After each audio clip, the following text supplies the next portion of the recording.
मांगी हुई है, अपने हाथ में रखी हुई है। ये जमात, ये पार्टी आज से 25 वर्ष पहले क्या थी, कितनी थी और कैसी थी, इस पर हमको गौर करना होगा। अगर आज हम 80 के दशक में जाएंगे तो 80 के दशक में ये भारतीय जनता पार्टी पैदा हुई और आज 2014 के इंतखाबात के बाद 2015 के साल में आज हम हैं, तो ये जमात इख्तियार पर बैठी है।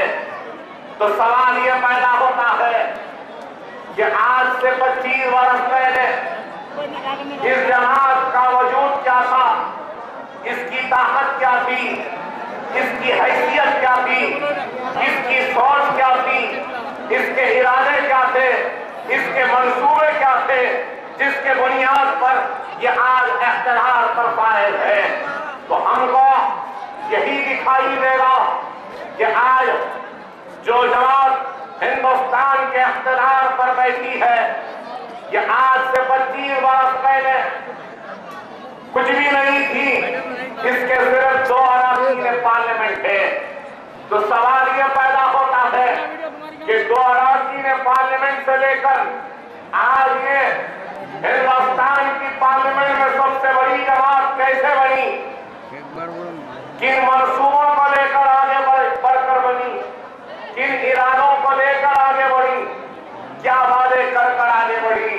अगर हम भारतीय जनता पार्टी की तारीख पर अगर नजर डालेंगे तो इस जमात की तारीख में हमको कोई कामयाबियां नजर नहीं आएंगी, मुल्क के खुशहाली का कोई जिक्र नहीं नजर आएगा, मुल्क की तरक्की के कोई मंसूबे नजर नहीं आएंगे, मुल्क को ताकतवर बनाने के कोई इरादे नजर नहीं आएंगे। बल्कि इस जमात के तारीख पर अगर हम नजर डालेंगे तो सिर्फ इस जमात की पॉलिसी प्रोग्राम अगर कुछ है और कुछ था और कुछ रहेगा तो वो सिर्फ यही रहेगा कि हिंदुस्तान की सबसे बड़ी अक़लियत मुसलमान को डराया जाए, धमकाया जाए, उनके मसाजिदों को शहीद करते हुए, उनके दिलों में खौफ का पैदा करते हुए इख्तिलाल की तरफ आगे बढ़ते जाए। और क्या है आप बताइए, क्या कोई भारतीय जनता पार्टी को जानता था, पहचानता था? अडवाणी की रथ यात्रा से पहले कोई नहीं जानता था, लेकिन लाल कृष्ण अडवाणी की रथ यात्रा जहां जहां से गुजरती गई तबाही और बर्बादी करती हुई आगे बढ़ती गई।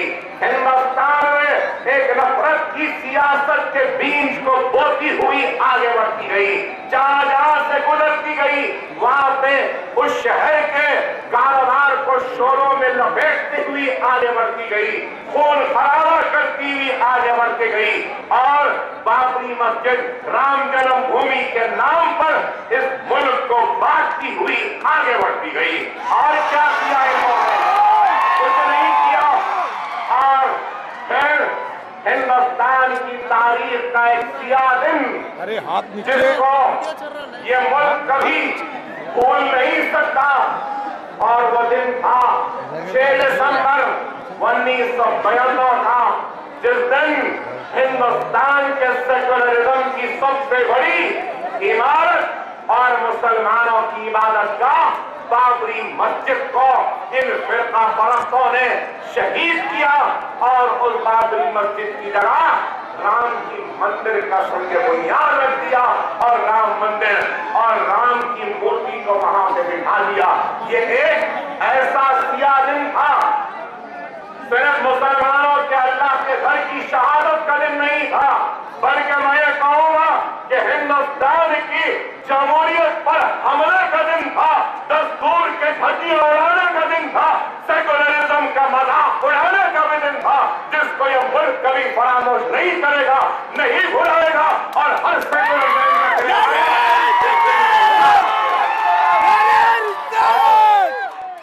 बाबरी मस्जिद की शहादत के बाद इनके कदम आगे बढ़ते गए, ये आगे बढ़ते गए, इख्तिलाल की तरफ आगे बढ़ते गए।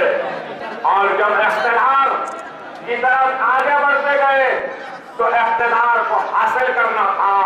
तो इख्तिलाल को हासिल करने के लिए एक ऐसे शख्स का इंतखाब किया वज़ारत उज़्मा के उम्मीदवार की शक्ल में, जो जिम्मेदार था हिंदुस्तानियों की जान और माल को लुटाने का, जो जिम्मेदार था हिंदुस्तानी मुसलमानों के घरों को जलाने का, जो जिम्मेदार था हिंदुस्तानियों की इज्जत और इस्मतों व आबरूओं को लुटवाने का, जो जिम्मेदार था और चाहता तो गुजरात को जलने से रोक सकता था, लेकिन तमाशाई बनकर उन फिसादियों को और हिम्मत देता रहा कि जाओ तुम लूटो, मैं हूं यहां से देखने वाला। मेरी मुराद आज के वजीर आजम और कल के गुजरात के चीफ मिनिस्टर नरेंद्र मोदी से है। क्या ये हकीकत नहीं है? क्या नरेंद्र मोदी ने क्या काबिलियत थी, कौन सी दूरंदेशी है, क्या सलाहियत है, किस बुनियाद पर वजीर आजम का उम्मीदवार बनाया था 2014 के इलेक्शन से पहले बीजेपी ने? सिर्फ गुजरात को जलाने का इनाम मिला तो वज़ारत उज़्मा का उम्मीदवार बना दिया गया। क्या यही है? अरे वाजपेयी ने जिस शख्स के लिए कहा था कि राजधर्म का पालन करो, आज इनको वो शख्स मौजूद था हिंदुस्तान का वजीर आजम बनने के लिए। आप बताइए, अगर गुजरात के 2002 के मिसालात को अगर निकाल दिया जाए तो नरेंद्र मोदी के पास कुछ भी नहीं है। सिर्फ गुजरात को जलाने का इनाम, गुजरात के मासूमों की जानों को जलाने का, बस्तियों को जलाने का, जानों को खत्म करने का, बच्चों को यतीम करने का, मां और बहनों की आबरू को लूटने का इनाम अगर नरेंद्र मोदी को बीजेपी ने दिया तो वज़ारत उज़्मा का उम्मीदवार बना। लेकिन इससे हट के क्या है? और आज महीने का अरसा गुजर गया, क्या मुल्क में खुशहाली आई? क्या मुल्क में तरक्की आई? क्या मुल्क में महंगाई कम हुई? क्या मुल्क की बेरोजगारी कम हुई?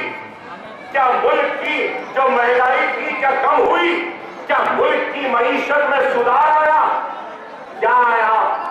8 महीने में कोई भी तब्दीली नहीं आई, लेकिन ये जरूर हुआ कि चाय वाले को पहनने के लिए बहुत अच्छा सूट मिला।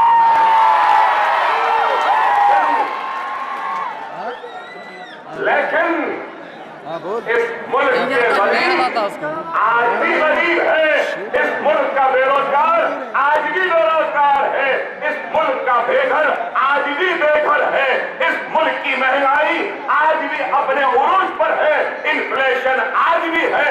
कोई तब्दीली नहीं आएगी, कुछ भी नहीं आया। 15 लाख हर हिंदुस्तानी के पास आएंगे, इतना ब्लैक मनी है।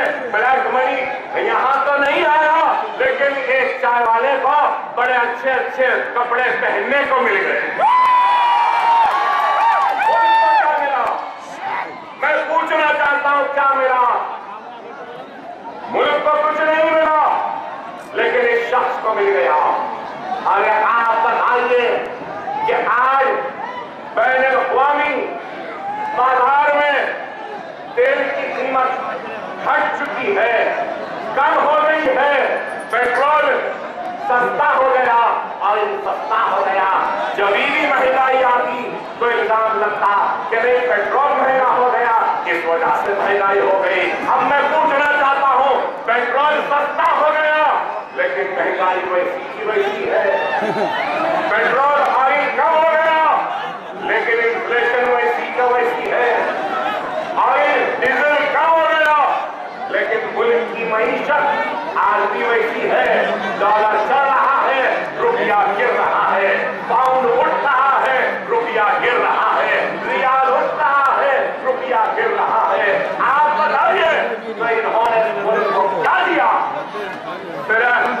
नवानी जवाहर बातें और एक हसीन सपने दिखाते रहे, ऐसा कि हथेली में जन्नत दिखा के हम आ गए तो रोजगार मिल जाएगा, तब्दीली आएगी, खेल आएगा, मुल्क में खुशहाली आएगी। अरे किसमें खुशहाली आएगी, मुल्क कहाँ गया आप बताइए। मैं तो समझता था कि बीजेपी का हाईकमान रिमोट कंट्रोल नागपुर में है, लेकिन हालिया अरसे में देखा कि नागपुर में भी एक रिमोट कंट्रोल है तो दूसरा रिमोट कंट्रोल अमेरिका के सदर ओबामा के पास भी है। ओबामा आकर बड़े, मैं देख रहा था कि जैसा बोलते हैं कि नए फकीर को ठीक की जल्दी,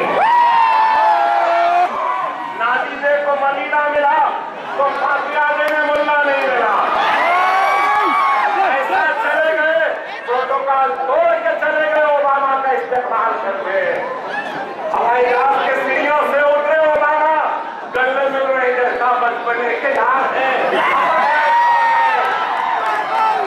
ऐसा खिदमत कर रहे, बैठ के धूप में चाय पिला रहे।